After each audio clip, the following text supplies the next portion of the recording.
So we're now talking about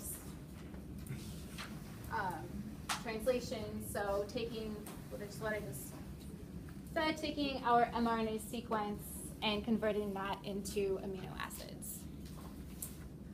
So here are the 64 different three-letter combinations, and you can see that there's only 20 amino acids, but 64 possibilities. So there's some redundancy. So there are 3 ways to code for this amino acid here, which is leucine. Some are very specific. So here's AUG, which codes for methionine. There's no other way to do it. So there is redundancy in the genetic code, but there's no ambiguity. So anytime you have UCU in your RNA sequence, there's only one possible amino acid that codes for. But there are 6 ways to code for this amino acid here.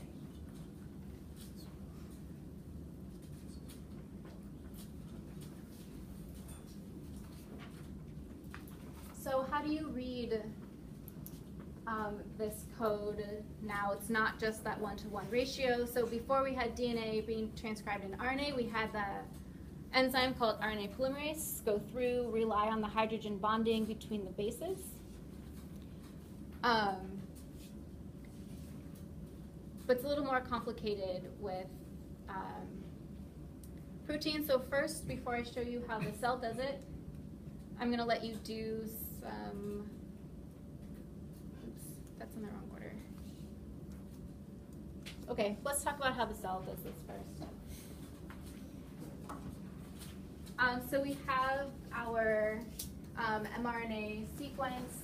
We saw before there was, the DNA had an ATG, so the mRNA is going to have,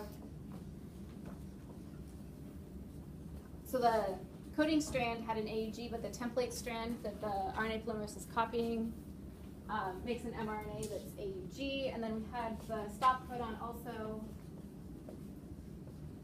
UAA here.